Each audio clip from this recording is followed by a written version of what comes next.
Bienvenue dans le 16e épisode de Jugurtha Talks. Aujourd'hui, je mets en lumière l'histoire de Mona Ben Sayad, une enfant prodige du monde de la finance. Issue d'un milieu modeste de la banlieue parisienne, Mona, malgré sa petite stature physique, est une vraie guerrière dans l'âme, à l'instar de Napoléon Bonaparte, une figure qu'elle admire.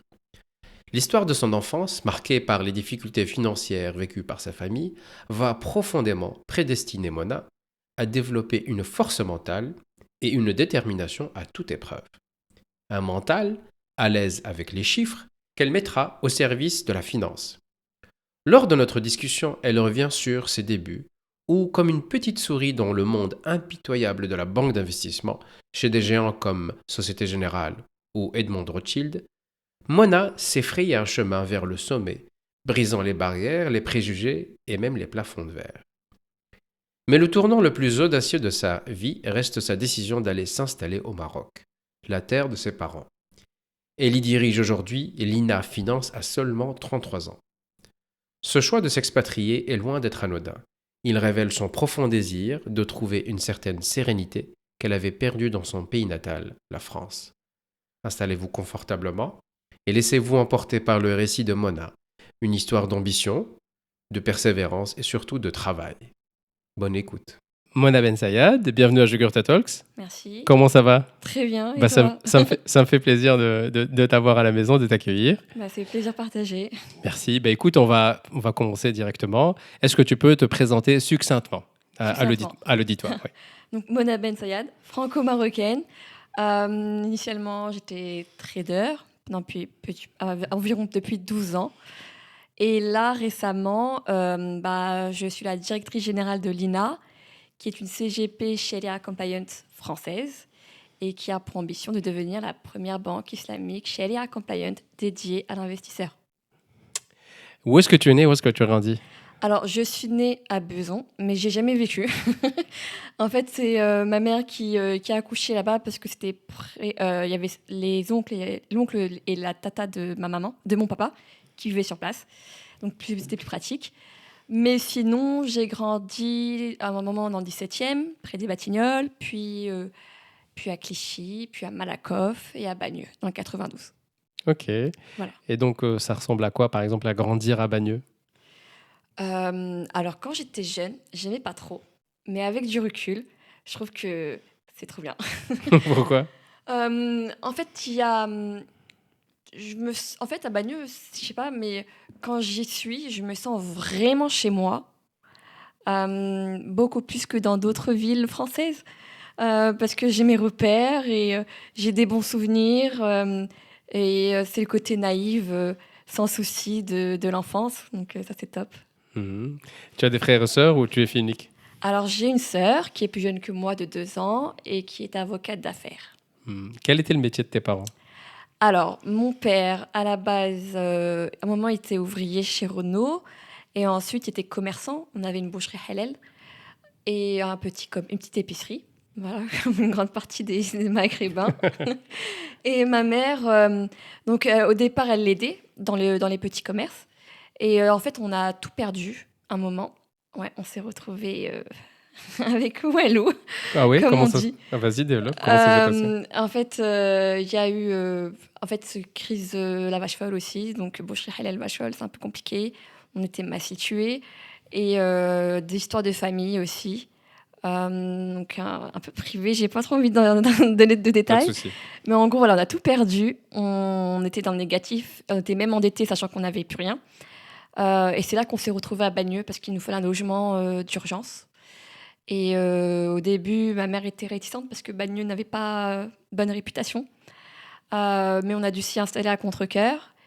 Et ma mère était très vigilante concernant notre éducation, pour éviter qu'on ne traîne pas trop dans la rue. Comment ça? Vas-y, développe. C'est-à-dire que ma mère, en fait, on était overbookés. On avait un agenda de ministre quand on était adolescente, avec les activités, violon, piano, piscine, karaté, nambudo, juste pour qu'on ne se focalise pas que sur Bagneux, pour dire que la France ou la vie ne se résume pas à Bagneux et à la cité, mais il y a il y a un très beau paysage autour de nous. Et va s'ouvrir, s'épanouir de manière voilà, culturellement aussi.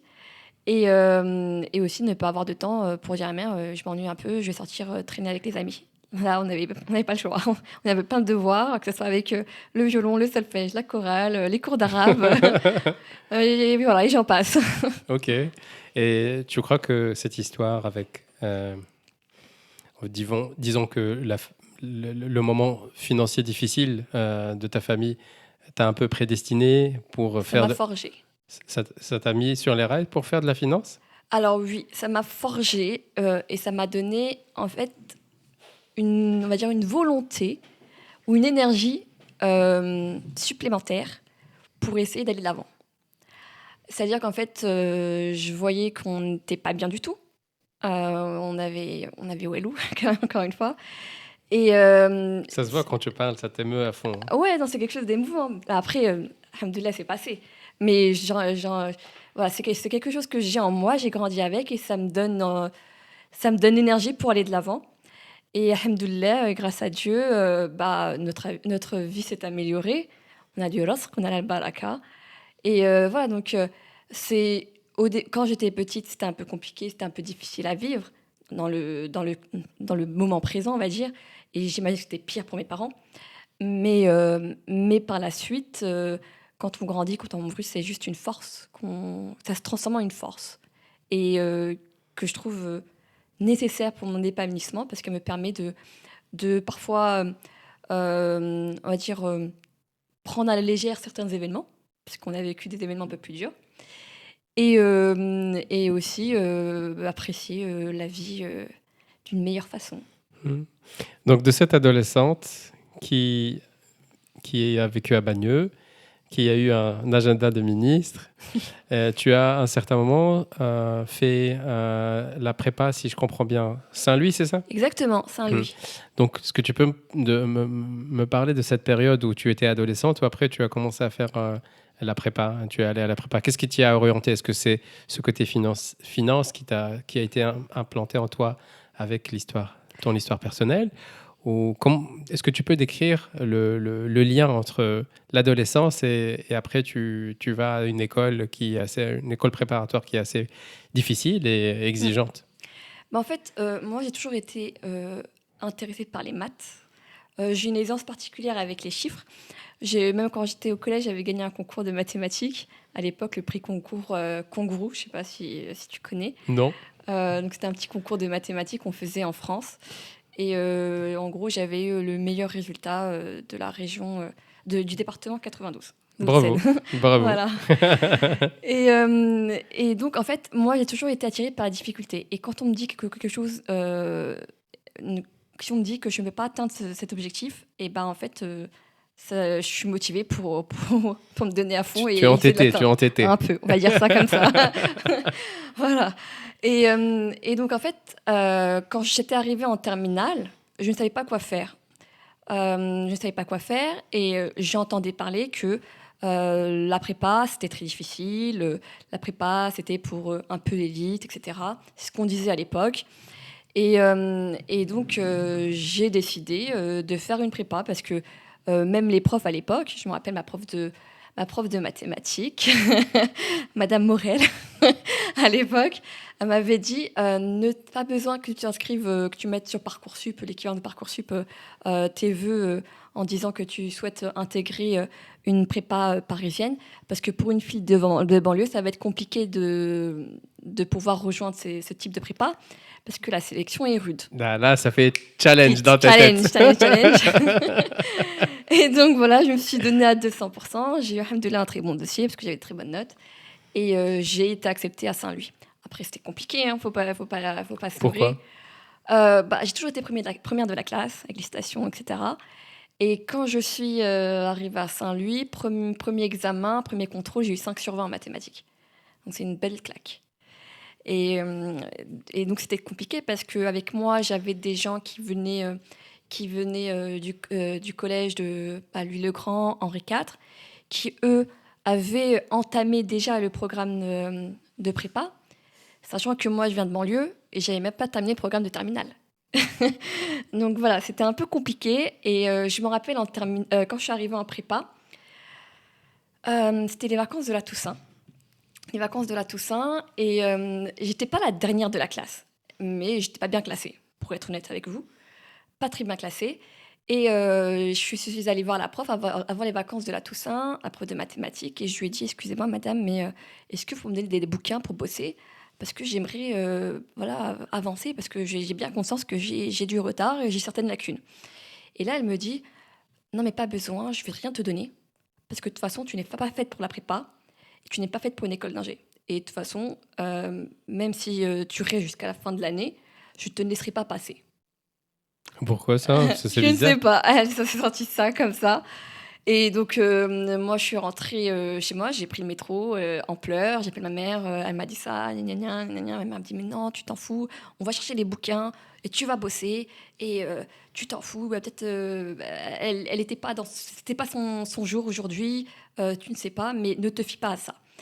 Et donc effectivement, j'ai bossé, bossé et donc j'ai pu rattraper mes lacunes. J'ai augmenté un peu dans le classement, mais j'ai eu la chance, c'est qu'elle est tombée enceinte et j'ai eu une remplaçante qui était, qui s'appelle madame Benamou, qui était, je pense qu'elle est d'origine marocaine, de confession juive et qui était adorable avec moi et qui m'a donné les bouquins, qui m'a aidée, ensuite à, bah, bosser plus que les autres parce que j'avais du travail à rattraper. Et alhamdoulilah, j'ai passé. Je suis passée et voilà, j'ai réussi mes 2 premières années de prépa à Saint-Louis. Ok. Donc après, tu fais ingénierie mathématique, Oui, donc une école d'ingé.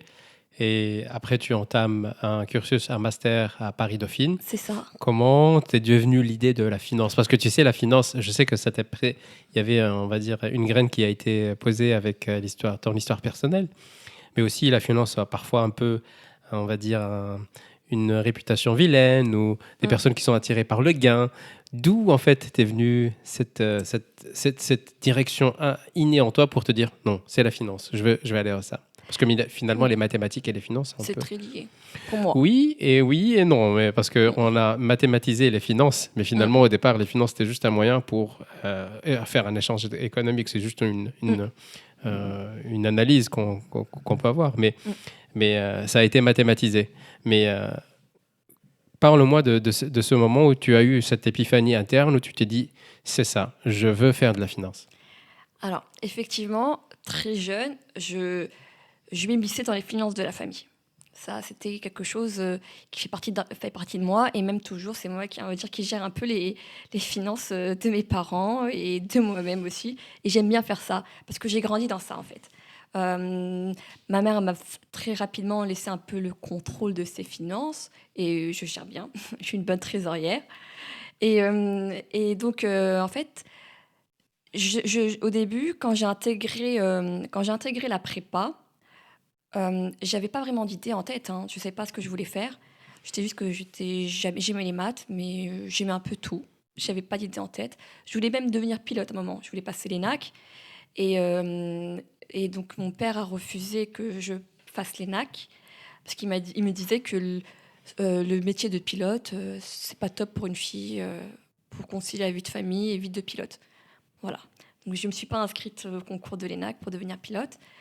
Et par contre, j'ai fait, les écoles d'ingé et là, en fait, moi, j'ai ma cousine qui avait fait Dauphine, juste avant moi et qui était un peu mon repère, mon seul repère, on va dire et tout le monde dit: «Ah, Myriam a fait Dauphine, Myriam a fait Dauphine dans la famille et tout» et dans l'école d'ingé parmi les écoles d'ingé que j'ai eues, il y avait il y avait une école qui proposait pour les 5 premiers de la première année de d'ingé, de faire ensuite le double cursus avec Dauphine. Et là, je me suis dit: «Ah, bah, moi aussi, je vais faire Dauphine comme Myriam». Voilà, Comme quoi, c'est bien d'avoir aussi des rôles modèles parce au moins ils t'orientent. exactement. Oui. Vu que je suis l'aînée, donc ça a été un peu mon modèle. Et ensuite, pourquoi la finance et pourquoi plutôt le trading plutôt, pour être plus précise? C'est que, en fait, quand j'étais en prépa, c'était vers 2008, hein. 2008, il y a eu la crise des subprimes. Ah oui. Et donc, on parlait beaucoup de trading, de traders, etc. Et c'est là que j'ai découvert le monde du trading, via en fait les médias, tout simplement les chaînes d'information qui parlaient de Goldman Sachs, pardon, pas Goldman Sachs, mais plutôt de Lehman Lehman Brothers, Brothers, ouais. etc., etc. Et donc, en fait, je me suis dit, bah tiens, j'ai une aisance assez développée en mathématiques. Peut-être que ça pourrait être un moyen d'appliquer cette aisance dans un domaine. Donc je voyais plutôt comme un domaine d'application de mes connaissances mathématiques. Et c'était vu que je savais pas trop, vu que je voyais ça à la télé, et c'est vrai que je voyais qu'ils se faisaient beaucoup d'argent. Bon, c'est pas trop le cas. C'est même pas du tout le cas maintenant avec les nouvelles réglementations, en tout cas en Europe. Et donc, bah, j'ai sauté le pas et j'ai fait de la finance et j'ai toujours voulu faire du trading et rien d'autre que du trading. Ok. Voilà. En tant que jeune fille venant d'un milieu modeste et aussi de banlieue, tu as fréquenté les banques parisiennes qui sont, on va dire, un peu parfois, qui ont leur code. Comment tu as trouvé tes marques rapidement dans ce domaine-là, qui peut être très compétitif, qui peut être aussi impitoyable parfois? Comment tu n'as pas été particulièrement préparé, donc tu n'as pas Mm. des personnes dans ta famille qui ont fait ça. Comment tu as su naviguer, on va dire, ce monde-là une fois que tu y as débarqué? Bah, en fait, effectivement, c'est un milieu très élitiste. Il faut le garder en tête. C'est pas facile d'y entrer. Mais le fait d'avoir fait Dauphine, pour moi, ça m'a permis d'ouvrir les portes parce que c'est une école française, parisienne, qui est assez connue. Ensuite, qu'est-ce qui s'est passé? Moi, j'ai fait la finance islamique aussi, à Dauphine. Et je voulais faire, initialement, en fait, au début, je voulais faire du trading. Et ensuite, quand j'ai fait mon master 2 en finance islamique, je voulais faire du trading, mais lié un peu à la finance islamique, c'est-à-dire intégrer une salle des marchés, un desk qui fait du trading halal. Si on peut dire ça comme ça. Malheureusement, il n'y avait pas de, il y avait pas Il n'y avait pas de de, produits financiers, c'est il y ça? a des produits financiers, mais il n'y a pas d'institution de, qui me convenait à l'époque, c'est-à-dire avec un très beau nom, assez prestigieux. Et moi, je voulais faire quelque chose de prestigieux. Tu vois, je me dis, dans le CV, faut que ça Fait que ça claque. claque. Exactement. Ok. Et donc, Société Générale, dans le desk trésorerie, il y a une partie finance islamique. Ils font des prêts, des emprunts, Morabaha et Wakela, avec des banques du Moyen-Orient. Ok. Donc, il y a une partie. Et donc, Mais je voulais... Désolé parce que ouais. je t'ai dit que je te couperai pas, mais là, ça sonne bien. Mais pourquoi tu as voulu faire déjà dans finance islamique à Dauphine? En fait, il y a eu un deal avec ma mère et moi. Ok. Au début, ma mère elle voulait que je passe un doctorat. Voilà. Ok. Ah, je veux une docteure dans la famille. Voilà. Et moi, franchement, j'en avais marre des études. J'ai fait, c'est bon, 5 ans, c'est bon, c'est un peu lourd. Et d'autant plus que quand je faisais double diplôme, en fait, toute la semaine, j'étais à Dauphine et le week-end, je rattrapais les cours de l'école d'ingé. Donc, en fait, Ah, j'avais tu les as cumulés les deux. oui, les deux, pour gagner du temps, en fait, pour gagner des années. Ok. Et donc, bah, j'étudiais non-stop, quoi. J'avais pas de vie étudiante, je faisais que bosser, bosser, bosser, quoi. J'étais vraiment, voilà, j'étais coincée dans les bibliothèques. Et donc là, je lui ai dit, ah non, écoute, il y a un master finance islamique, ça m'intéresse. Parce qu'effectivement, euh, il y a des cours un peu de religion, on t'explique un peu le fiqh mu'amalat, le fiqh al-ibadat, on t'explique un peu de théologie et un peu de la finance. Donc c'est un peu mon identité aussi. Je dois comprendre ça, je dois pouvoir le maîtriser. Donc j'ai vendu ça à ma mère, je lui ai dit, écoute, tu vais faire la finance islamique et on oublie le doctorat. Et elle m'a dit, ok, donne. Voilà. On trade aussi avec la mère, on négocie. Ah oui, oui. Voilà. Et franchement, je regrette pas parce que c'est super intéressant et c'est juste que les institutions qui font de la finance islamique en Europe, elles sont pas très peu nombreuses et elles sont pas aussi qualitatives que ce que je pensais à l'époque. Et c'est pour ça que je voulais quand même avoir une expérience dans le conventionnel et Mhm. avoir de très bons noms, comme chez Rothschild. Franchement, c'était une école excellente. J'ai passé 6 ans là-bas, mais c'était 6 ans au top. Pourquoi? Alors, en fait, déjà, ce que j'ai bien aimé chez Rothschild, c'est qu'ils sont venus me chercher. Donc, j'étais chez Société Générale. Et Société Générale, en fait, j'étais en CDD. Et ils me proposaient à la fin soit un VIE à Dubaï ou un VIE à Londres. Moi, j'en avais un peu marre du statut pas titulaire, on va dire, vraiment titulaire. Tu vois, c'est CDD, VIE, c'est quand même assez hybride, c'est pas stable. Et en fait, vu que j'avais beaucoup de clientèle de banques privées au téléphone, j'avais aussi Rothschild au téléphone. Et le trader chez Rothschild m'avait posé la question, il m'a dit alors, tu fais quoi t'as une offre, ou tout comme ça. Je lui ai dit écoute, Société Générale veut que je reste avec eux, mais que j'aille soit à Dubaï, soit à Londres.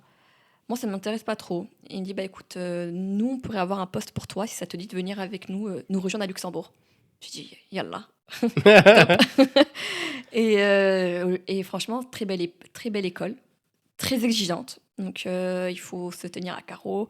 Il y a une exigence aussi sur comment se tenir. C'est vraiment, c'est toute une école, hein. C'est un autre milieu, parce qu'on intègre le milieu de la banque privée.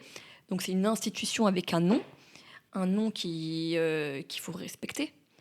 Dont on porte, en fait. Et donc, il faut donner une très belle image. Donc, ça passe par aussi les tenues vestimentaires. C'est-à-dire qu'il ne faut pas que ce soit pas trop court, pas trop de décolleté. Donc, moi, ça m'allait bien, pour être honnête avec vous. Donc, c'était des valeurs très familiales. Et aussi, voilà, il faut que tout soit carré. C'est l'exigence au plus haut niveau, parce que Rothschild se veut d'être la Hermès des banques. Et donc, moi, ça m'allait. Le côté un peu ouais, très carré, très ordonné, d'autant plus au Luxembourg, donc c'est le côté un peu allemand. Donc, ça me convenait. Et très rapidement, on m'a donné pas mal de responsabilités. Et voilà, j'en suis très reconnaissante. Ouais. Eh ben, je crois que c'était en 2016, si je dis pas de bêtises, que tu étais à Edmond Rothschild. Mm. Et là, à Edmond Rothschild, je crois que tu as démarré une chaîne YouTube, non? Ou je dis des bêtises? Exactement. Ah bah alors, est-ce que tu peux revenir vers ça? Donc déjà, pourquoi une chaîne YouTube? La finance islamique me manquait quand même. Et en fait, pour être honnête, pas mal de gens, lorsqu'ils voient mon CV ou lorsqu'ils me posent des questions, ils me disent ouais, t'as étudié Master Finance Islamique, mais qu'est-ce que la finance islamique? Mais c'est des personnes même de mon entourage, hein, c'est-à-dire même du cercle familial, qui ne connaissent rien du tout à la finance islamique. Et je me disais, mais c'est quand même bizarre que personne ne sache. Mais d'un côté, moi aussi, c'était pareil, hein, j'étais aussi inculte qu'eux avant que j'ai étudié le master. Et donc, je me suis dit, bah, c'est pas normal, il faut qu'on essaye de les guider, d'autant plus que c'était à cette époque-là, il y avait un petit, un petit élan sur la finance islamique. Les gens essayaient de découvrir un peu plus, se poser des questions sur le crédit immobilier, Sharia compliant ou pas, surtout en France et tout. Et il y avait aussi Ce mot fait très peur en France, charia. Ouais, c'est bizarre, mais non, c'est très joli. Non, il faut pas avoir peur. Sharia, c'est juste respecter, on va dire, le dogme religieux, quoi, musulman, parce que on a des principes et des valeurs et qui se retrouvent dans la Sharia, tout simplement. Mais c'est pas, c'est pas Daesh, quoi. Oui, oui, Voilà, c'est deux je choses sais, différentes. malheureusement, oui. Il y a les gens font beaucoup Beaucoup d'amalgames. d'amalgames, Oui. malheureusement. Et donc voilà. Et donc j'ai commencé ma chaîne YouTube. Et c'était très intéressant parce que j'avais des très bons feedbacks. Donc des feedbacks intéressants parce que je prenais ça en fait, je le faisais de manière, on va dire un peu bénévole. Voilà, je transmets mes connaissances, voilà, à ceux qui veulent, ceux qui le veulent, ceux qui cherchent ces connaissances-là. Voilà. Et qu'est-ce qu'on apprend quand on laisse une chaîne YouTube qu'on n'apprend pas à l'université? Euh, on apprend qu'il y a aussi des gens. Parfois, j'ai eu des haters un peu. J'ai eu des haters.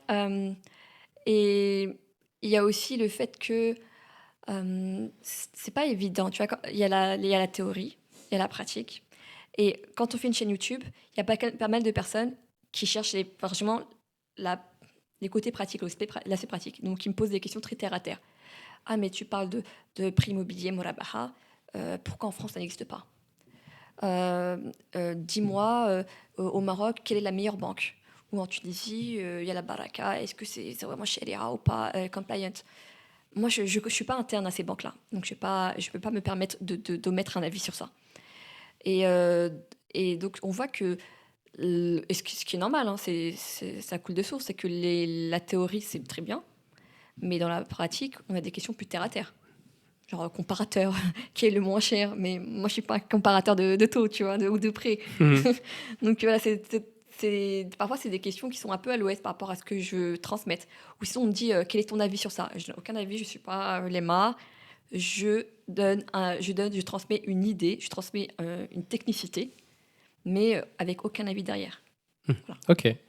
Donc, tu as fait tes armes dans des grands noms. Donc, si je dis pas de bêtises, tu as fait Société Générale, tu as fait Crédit Agricole aussi, non? Oui, oui, oui. Ouais. Après, tu as fait Edmond Rothschild. Donc, tu as roulé ta bosse dans ces grandes institutions. Et là, maintenant, tu es aussi directrice générale d'une institution financière. Mais je voudrais aussi revenir vers cette jeune stagiaire quand elle a commencé. Donc, est-ce que est-ce que plus ou moins fermer les yeux et revenir vers ton premier jour où tu débarques, si je dis pas de bêtises, à Société Générale, c'était ta première Non, expérience? c'était Crédit Agricole. Crédit Agricole, Mm. où tu débarques.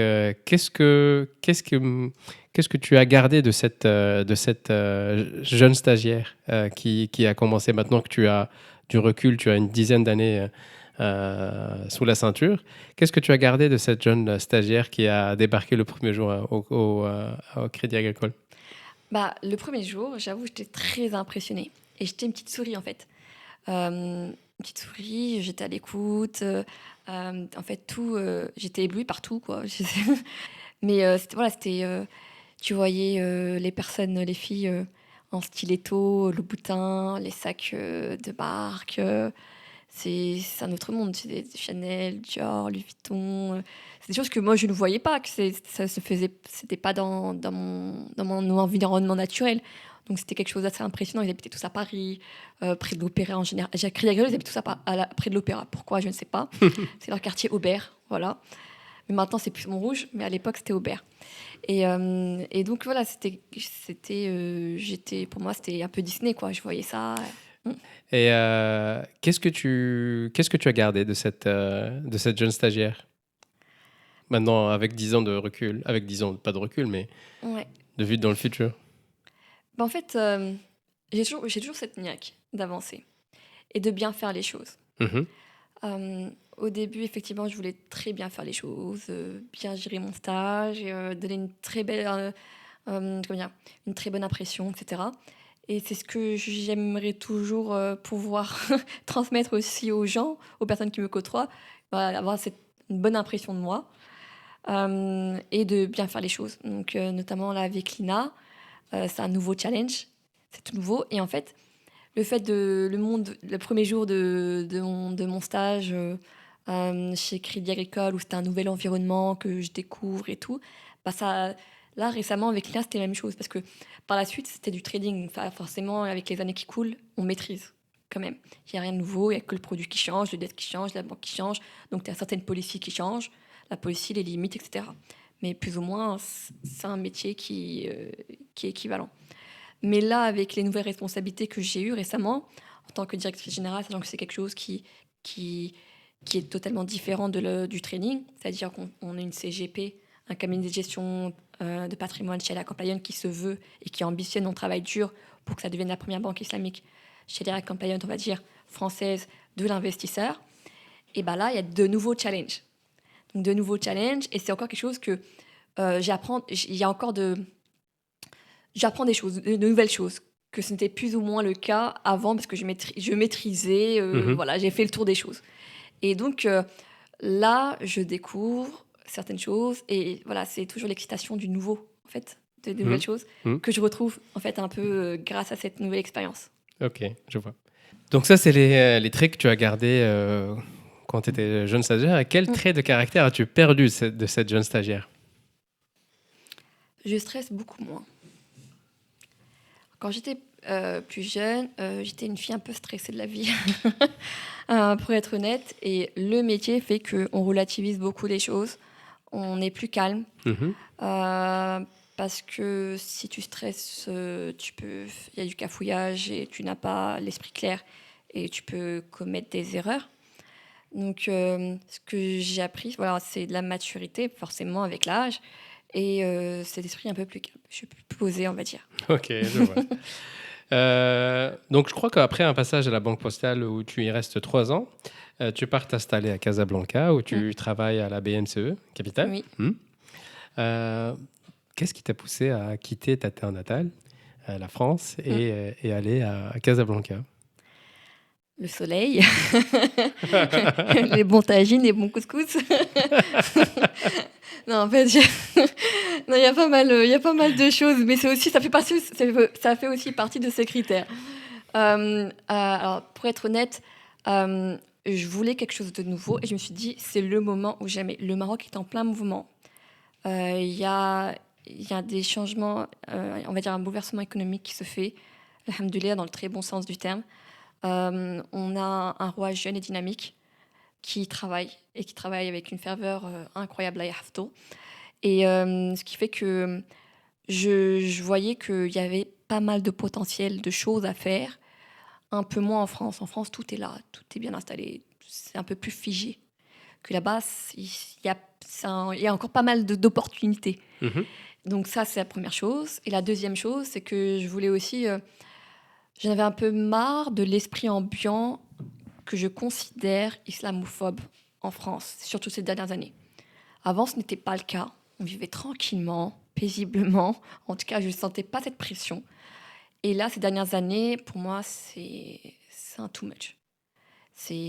On nous bassine avec les mêmes discours négatifs, qui même si au départ on ne s'en sent pas concerné parce que cette image-là, c'est pas la nôtre, mais finalement ça reste dans la tête et ça nous marque. Donc voilà, je suis partie en quête d'une certaine sérénité que j'ai trouvée au Maroc. Cet aspect-là, voilà, qui est Mhm. très fort. Je comprends ta position. Comment tes proches ont reçu ta décision? Alors, mon père était très réticent. Pourquoi? Alors, mon père était très réticent parce que mon père, lui, il est venu à l'âge de 17 ans s'installer en France. Il a à peu près 113 ans. Donc, il a vécu sa majeure partie de sa vie en France. Donc, il est très attaché à la France. Et pour lui, revenir vivre au Maroc, c'est un peu compliqué parce qu'il se dit qu'on aura du mal à s'y faire à la mentalité locale. Lui, c'est on va dire, l'ombre sur le tableau. En revanche, ma mère, elle nous a toujours incentivés, toujours motivés en ce sens, parce qu'elle-même, elle a toujours voulu revenir au Maroc.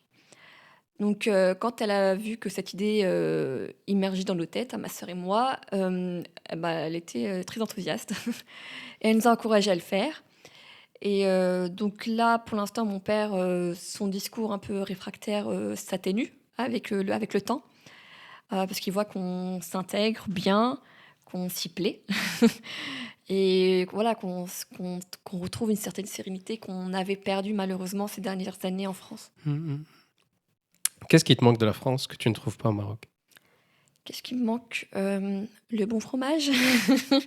Il y a du fromage français au Maroc, mais il coûte très cher. Donc je ramène toujours avec moi. Et ensuite, les biscuits. Il y a des biscuits marocains, mais il y a des biscuits français. Bon, maintenant, tout est importé, hein. Il y a même des princes de luxe. J'ai vu, maintenant, c'est le même prix en France et au Maroc. Donc là, c'est top. Et ce qui est bien aussi au Maroc, au début, il y avait un petit problème, parce que j'adore le lait, boire du lait le matin avec un bol de céréales, et je déteste le lait marocain. Il est très fort en goût. Mais au Maroc, maintenant, le lait français se vend avec le petit drapeau français. Pareil pour mon beurre. Donc j'achète du beurre français et du lait français au Maroc. Et il coûte pas plus cher que le beurre et le lait marocain. Donc ça, c'est top. Eh ben cool. Donc tu enseignes jusqu'à présent à l'Université internationale de Rabat Oui. en tant que professeur. Depuis février 2024, tu as été nommée directrice générale de l'INA, l'INA Finance. Donc félicitations. Merci. Donc tu es jeune à la direction d'une institution financière. Quel sentiment tu as ressenti quand quand tu as décroché ce poste? De la fierté. D'autant plus que, en fait, au fil du temps, en fait, le trading, j'ai fait le tour et je commençais à me lasser du trading. D'autant plus que je voyais que euh, l'argent qu'on se faisait, nous, en tant que trader, on le touche pas, on le perçoit pas. Parce que ça va à l'institution. Et voilà, c'est quand même assez déconnecté du monde réel. Je vois pas en gros ce que j'apporte à la société.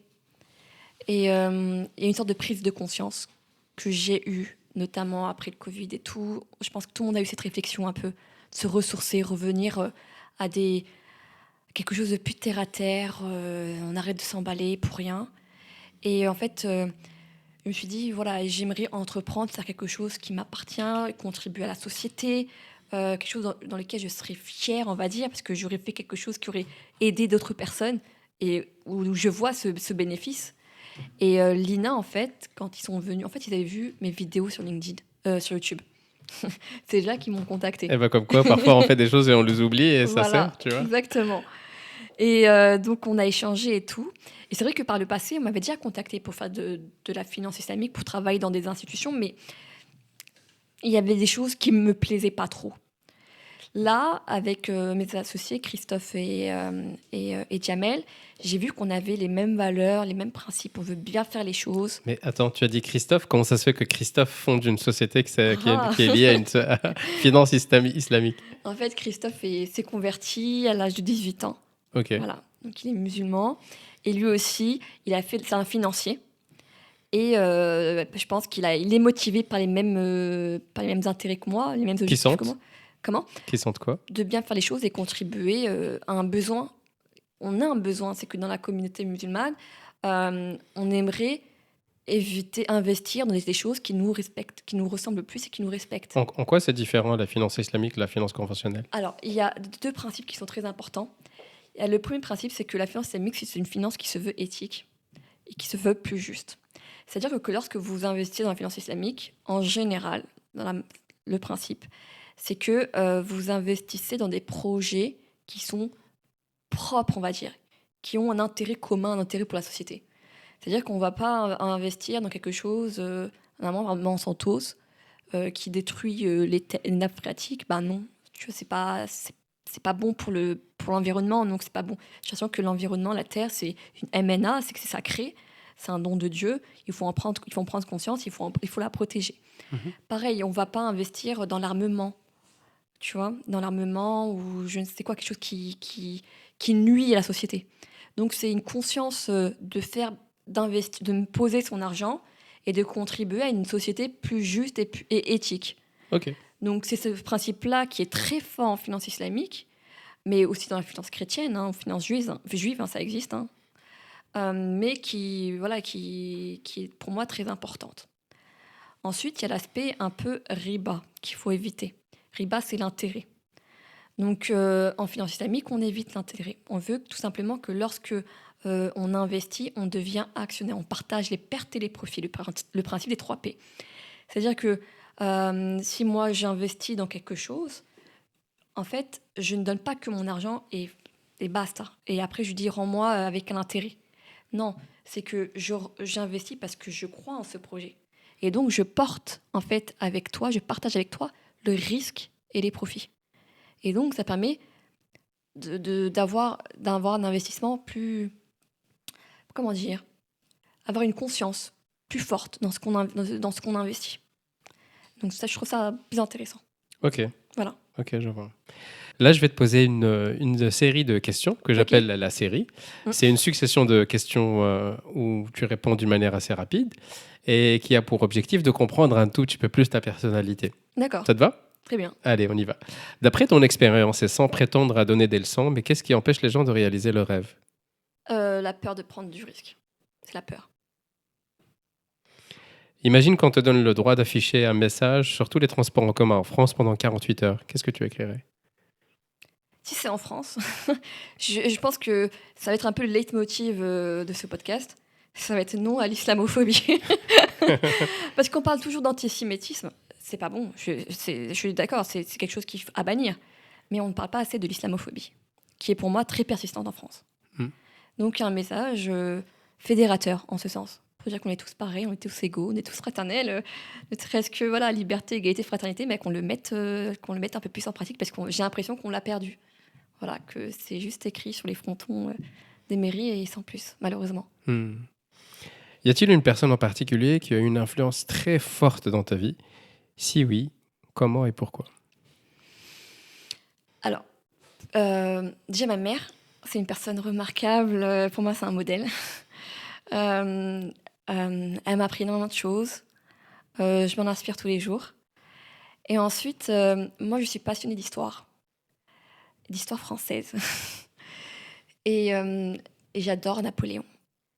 En fait, c'est ce côté, pareil, il a peur de rien, ce côté, il part à l'aventure, il essaye de fédérer toute une Europe, il essaye de positionner un peu ses pions, on va dire, sa famille dans les différentes cours européennes. C'est-à-dire que là, un peu, tous les, tous les, tous les, tous les monarques européens ont du sang napoléonien.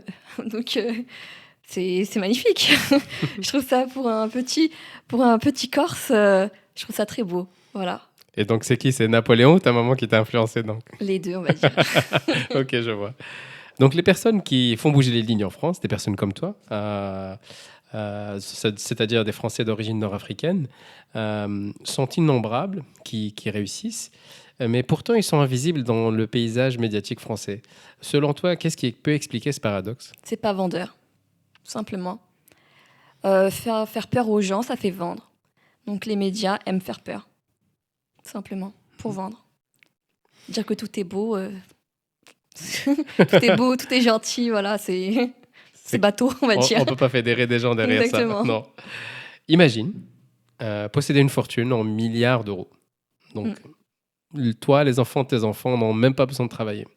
Et l'échec soit exclu. Donc, quoi que tu puisses entreprendre, tu vas le réussir. Quel objectif de vie tu te fixerais aujourd'hui? Alors moi, mon objectif de vie, déjà, ce que je me dis, hein, Inch'Allah, hein, c'est si Dieu me le permet, j'aimerais bien créer une sorte de fondation, comme ils le font un peu les philanthropes, on va dire, les mécènes, mais une fondation qui permet en fait de donner une chance aux enfants qui n'ont pas eu un cadre familial fort, un socle sociétal qui leur permet en fait de s'épanouir convenablement et qui ont toutes les capacités pour le faire. C'est-à-dire en fait, j'ai vu une fois, c'était je crois, sur Netflix, sur Arte, je sais plus, un reportage, c'était un Indien, pareil, c'était un riche Indien, un millionnaire, qui avait créé une école en Inde. Euh, En fait, c'était un pensionnat pour tous les meilleurs enfants en Inde, je sais plus quelle région, du Cachemire, je sais plus. Non, pas du Cachemire, mais je sais plus de quelle région. Pendjab, je crois, un truc comme ça. Et en fait, c'est lui qui prenait en charge leur éducation, mais du CP jusqu'à l'université, jusqu'à ce qu'ils soient autonomes financièrement. Et en fait, il prenait que des élèves qui étaient très bons élèves et qui avaient la capacité de réussir, mais qui n'ont pas les moyens ou qui vivent dans des conditions un peu compliquées.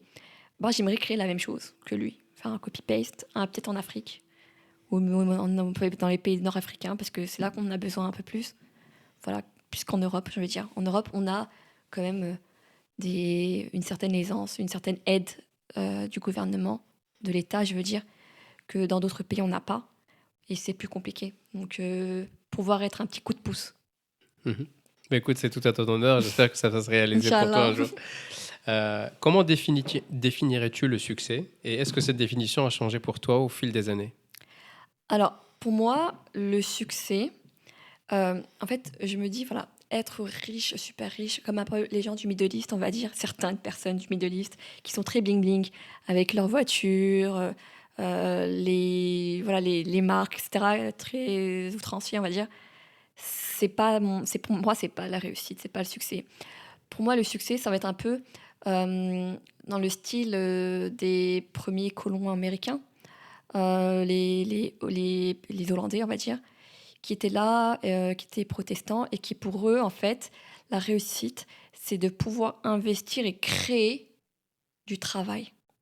C'est-à-dire, pour moi, réussir, moi, mon objectif de vie aussi, c'est de créer quelque chose qui permettra d'embaucher d'autres personnes et qui, avec cette rémunération, pourra nourrir des familles.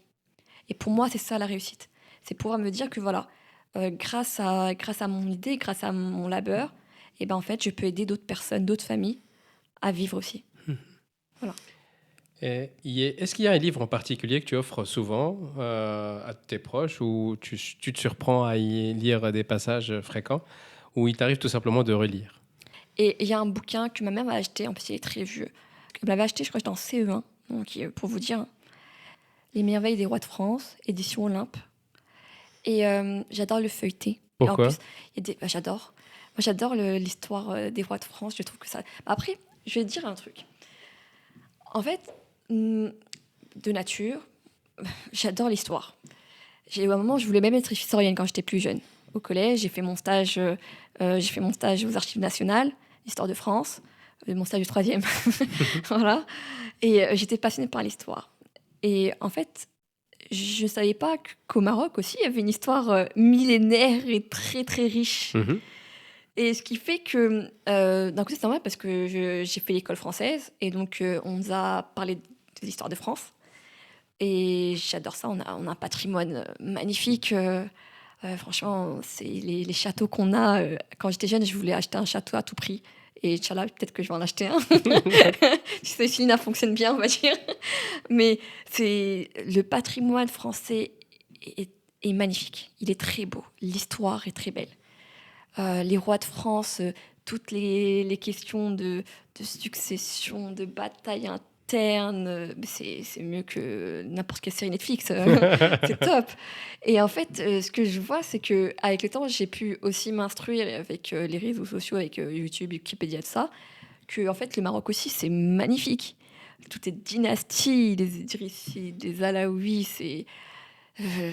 en fait, j'ai eu de la chance d'être issue de deux pays avec une histoire millénaire énorme et très riche. Et moi, qui suis fanat d'histoire, bah, j'en suis ravie. Et donc, voilà. Très bien. Combien de fois t'est-il arrivé de vouloir tout abandonner? Qu'est-ce qui a fait que tu l'as pas fait? Alors, parfois, c'est vrai que... En fait, c'est rare quand même. Pour être C'est pas dans ta nature? Non. Bah écoute, c'est une très bonne réponse. C'est pas dans ton logiciel. Exactement. Eh ben, excellent. Il n'y a pas ce bouton.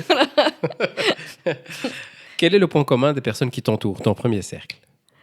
Le point commun, en fait, De ton premier cercle. mon premier cercle, c'est ma mère et ma sœur. C'est très simple. Et mon père. Mais mon père, c'est un peu un atome, on va dire, il fait indépendant. Il fait un peu sa vie. Mais ma sœur, ma mère et moi, on est très fusionnels. Mon père, il est là, il est très présent, mais c'est vrai qu'on a une relation très particulière, ma sœur et moi.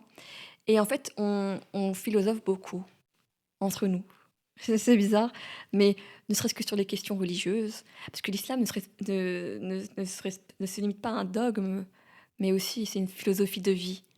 Et en fait, tout ce qu'on trouve autour de nous, ne serait-ce que la nature, lorsqu'on observe la nature, lorsqu'on observe des petits événements de la vie, bah, tout nous rappelle la grandeur de Dieu.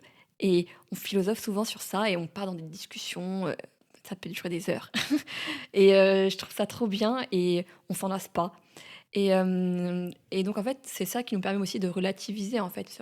Des fois, quand il nous arrive certains pépins, et tout le monde vit des pépins, c'est jamais un long fleuve tranquille, hein. Mais en fait, prendre conscience qu'il y a une destinée, qu'il y a quelqu'un en haut qui nous veut du bien, si nous, on fait aussi du bien, bah, ça nous permet de relativiser. Et je trouve ça super bien d'avoir ça. C'est comme... ça permet un peu de flotter. Voilà. Le syndrome de l'imposteur, mythe ou réalité? Vous voulez une anecdote? Ouais, vas-y. Quand j'étais chez Société Générale, il m'avait dit, oui, mais écoute, il faut que tu aies un master à côté en finance islamique, il faut que tu aies tes connaissances et tout. Et moi, à l'époque, j'étais pas encore prise au master finance islamique. Et donc, j'ai m'étonnée, je dis, ouais, mais moi, je suis déjà admise au master finance islamique. Et en fait, c'était pas du tout le cas, j'ai même pas encore mis mon dossier.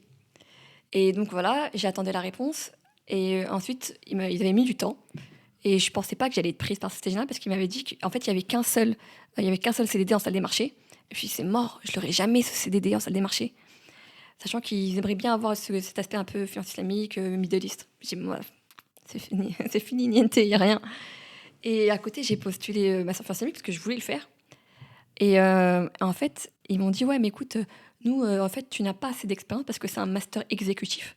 Et toi, tu n'es que jeune étudiante, tu n'as qu'un master 2, tu n'as pas d'expérience pour pouvoir entrer dans ce master. Je dis, mais écoutez, moi, j'ai mon CDD chez Société Générale, je l'ai signé en tant que trader. Donc, c'est juste que ça va commencer en octobre, voilà. Et là, on est en juillet, mais ne vous inquiétez pas, ça va commencer en octobre. Et elle me dit, ah, ok, Société Générale, trader? Je dis: «Ouais». «Mais tu vas faire l'influence islamique?» «Bah oui, je vais faire des contrats Morabha, des contrats Wakela» et en fait, j'ai eu les 2. Voilà, Fake it until you make it. exactement. Eh ben, Alhamdoulilah. excellent, excellent. Écoute, sur cette belle note, je vais, on va dire, mettre un fin à ce podcast. Mais avant ça, j'ai 2 dernières questions. Déjà, comment les gens peuvent-ils suivre ton actualité, te suivre toi et ton actualité? Alors, c'est vrai que je ne publie pas beaucoup de vidéos sur YouTube mais je vais y remédier. C'est de ma faute. Sinon, Instagram. Mhm. Mona Ben Sayad. Mhm. Lina aussi. Donc Mona Ben Sayad, je vais mettre un lien avec Lina et Inch'Allah, je vais publier de manière plus fréquente des vidéos, toujours dans le même focus, c'est-à-dire expliquer l'influence islamique, essayer de prendre des problèmes vraiment pratiques et de trouver une solution. Tu es sur LinkedIn aussi? LinkedIn aussi. Ok. Bah oui, comme Bah tout le oui, monde. les gens aussi peuvent te suivre sur LinkedIn. Exactement. Si les gens qui nous écoutent devaient garder à l'esprit un seul mot en tête de toute cette conversation, ça serait quoi? Je vais pas dire mon leitmotiv parce qu'il est un peu tristoun. Euh, je veux dire, il faut savoir relativiser. Surtout avec ce qui se passe en Palestine et tout. Voilà, on est bien, on a de quoi manger. Alhamdoulilah, on se vêtit bien, on dort au chaud, un toit sur la tête. Voilà, c'est une chance et c'est une bénédiction. Et il faut en prendre conscience parce que souvent on l'oublie. Voilà. Bah écoute, sur cette belle parole, Mona Ben Saïd, merci beaucoup d'avoir été mon invité. Ouais, merci à vous. Merci à toi. Merci. Vous venez d'écouter Jugurtha Talks. Si vous appréciez le travail qu'on fait, n'hésitez pas à vous abonner à la chaîne sur Spotify, Apple Podcasts, YouTube, Instagram et Facebook. Et à nous mettre des pouces bleus et une évaluation 5 étoiles. C'est peut-être rien pour vous, mais cela nous aide à rendre le podcast et le message encore plus visibles. Aussi, si vous avez en tête une personnalité française d'origine nord-africaine que vous souhaitez qu'on interviewe, n'hésitez pas à nous contacter par email sur jugurthatalks@gmail.com ou via les commentaires YouTube, Spotify ou par messagerie directe sur Instagram et Facebook. Je vous remercie d'avoir pris le temps de nous avoir écoutés et je vous donne rendez-vous au prochain épisode.